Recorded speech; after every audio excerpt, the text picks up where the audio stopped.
1300 тони ориз ќе бидат складирани во стоковите резерви со кои се покрива 60-дневната потрошувачка, а за кои се потребни околу 100 милиони денари.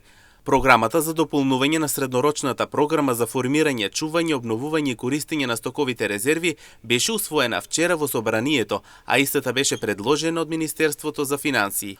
Во стоковите резерви ќе бидат складирани 1300 тони ориз, односно 2400 тони оризова арпа, со што се обезбедува 60-дневната потрошувачка, а за што се потребни околу 100 милиони денари.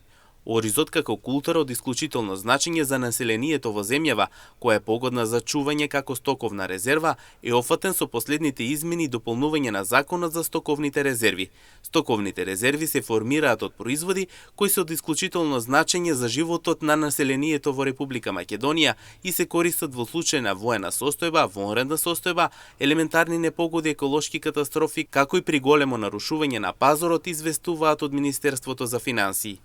Инаку стоковите резерви ги сочинуваат пченицата, пченката, јачменот, оризовата арпа, прехрамбената сол, суровото сончогледово масло, нафтини деривати, лекови и медицински средства.